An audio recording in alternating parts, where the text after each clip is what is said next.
La Maison de la Culture du Japon consacre sa nouvelle exposition au peintre Fujita. Beaucoup d'entre vous l'avaient découvert l'an dernier au musée Mayol, qui pour notre part ne nous avait pas totalement convaincus, mais ici rien de comparable. L'exposition, paradoxalement aussi intime et confidentielle que riche et complète, redonne véritablement sa grandeur au peintre dandy qu'on a trop souvent réduit à ses extravagances mondaines dans le Paris des années folles. Ici, point de plume et paillettes, l'artiste nous est présenté dans toute sa complexité, passant certes de ses excès des années 30 à ses questionnements plus profonds, artistiques et personnels. Retour à l'essentiel donc.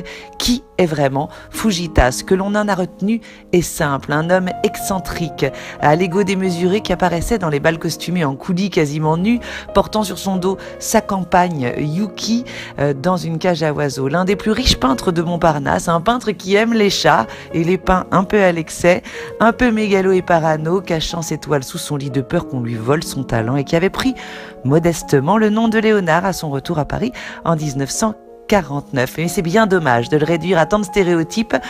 On remercie donc la Maison de la Culture du Japon qui va aller au-delà de ces clichés en dépassant aussi cette période faste des années folles, une production ignorée du public dont beaucoup d'œuvres n'avaient jamais quitté le Japon. Alors oui, on voit le Fujita qu'on connaît, et même plus, regardez un petit peu cette œuvre non terminée, car l'artiste un peu diva sur les bords s'était disputé avec son modèle, arrêtant tout net sa peinture sur le champ.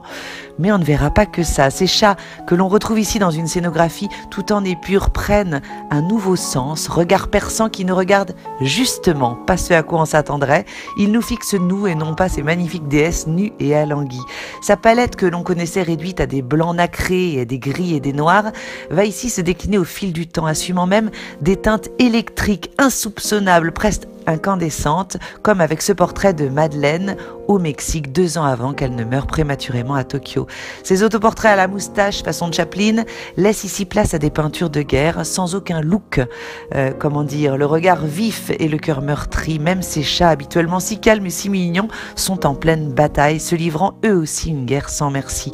L'exposition dévoile d'ailleurs des peintures de guerre de très grand format, inconnues en France, des œuvres réalisées alors qu'il est rentré au Japon enrôlé comme peintre militaire, des œuvres de propagande donc atypiques, car il y est impossible de distinguer les camps des soldats. Qui est japonais, qui est américain? C'est la violence de la guerre qui prime comme une manière de dénoncer silencieusement les atrocités de cette guerre. Des compositions qui ne sont pas d'ailleurs sans rappeler celles de Delacroix ou Géricault.